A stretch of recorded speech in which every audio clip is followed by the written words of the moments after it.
હું એકવાર વળી ઇતિહાસનો પિરિયડ લેતો હતો. આમ તો હર્બર્ટ સ્પેન્સરે એમ લખ્યું છે કે માનવીએ ઇતિહાસમાંથી એટલું જ શીખવાનું છે કે માનવી ઇતિહાસમાંથી કંઈ શીખ્યો નથી.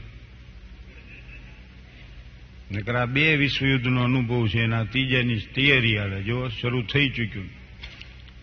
તે મેં પૂછ્યું વિદ્યાર્થીઓને કે 1857ના સ્વાતંત્ર્ય સંગ્રામના સેનાનીઓ કોણ હતા?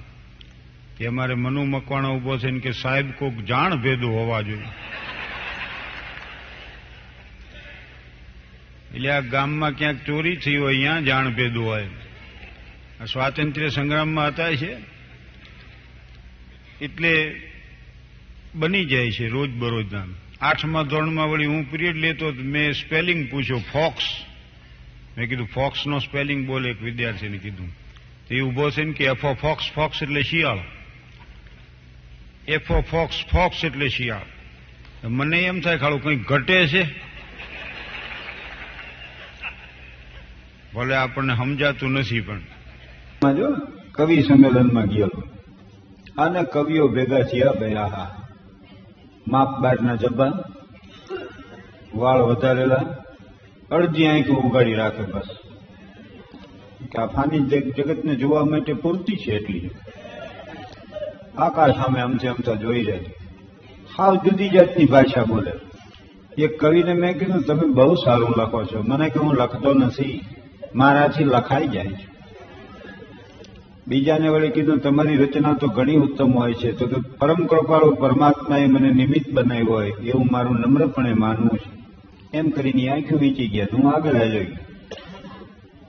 આવી વાતો અને મને ઘણી વાર એમ થયું કે હારું હારું આપણે આમ કવિતો, કાવ્યો, શેર શાયરી બધું મોઢે કરી નાખ્યું. એક દી મેં બહુ મહેનત કરી, પણ વાત વાતમાં થેન્ક યુ ને વાત વાતમાં સોરી. એક હતો ભમરડો ને એક હતી દોરી. તોપમાં તો ગોળો ચડે ને બંદૂકમાં ચડે ગોળી. ભોજો ભગત એમ ભણે ફાગણ મહિને હોળી. આટલું મને યાદ રહ્યું. લ્યો, જેવું ગણો એવું. પછી આ કવિઓએ પોતાની રચનાઓ રજૂ કરી. આ પાસે ચડતી હતી ગાય એવો જ હું છું. હવે કવિતાઓ જે છે ને એ તો અપદ્ય ગદ્યમાં લખાય, એને કઈ પ્રાસનું બંધન નથી. ઓલી જૂની જે કવિતાઓ લાય લાય સુરતી પ્રિયા કે ગુણ ગાય ગાય બોલ વિલ પાય હાય હાય હાય જાનકી હાય પ્રગન એની હાય ખાય સુખ દેની હાય પ્રિયા પર બેની બેન તો હી કે તો જાઉં મેં, તો એવી કઈ હવે જરૂર નથી. આ તો આ પાસે ચડતી હતી ગાય એવો જ હું છું. એને નીરોજો ઘાસ તો મુજને શી લવ ગણો. અનાથ કૌન હૈ યહાં ત્રિલોકનાથ સાથ હૈ દયાલુ દીન બંધુ કે બડે વિશાલ હાથ. એમ કહેવાની જરૂર નથી. અને માણસ કેટલું ખાય છે મહત્વનું નથી, એને પચે છે કેટલું એ મહત્વનું. નકર લગ્ન ગાળામાં ઊંટી પડે તો બપોરે આને યાન, સાંજે આને યાન, સવારમાં કોકને યાન દડો ગંઠો એવું પેટ કરી નાખે. તડમ તડા જગારા મારતું હોય. હા, જેમ 2 કાંઠે નદી વહેતી હોય ને કાંઠા તોડીને પાણી મળે ને વહેવાય એમ બુસ્કોટના બટન પાડીને ઘણાના પેટ નીકળી જાય. કેન્દ્ર સત્તા નબળી પડે ને સ્વભાવ જેમ બળવા કરીને સ્વતંત્ર થઈ જાય ને એમ વિસ્તાર વધી જાય. પછી પાછું સાંજે શું કે હાંજનો ટંકુ જવા દે છે. એક ટંક જવા દે ને તબિયત સારી રહે.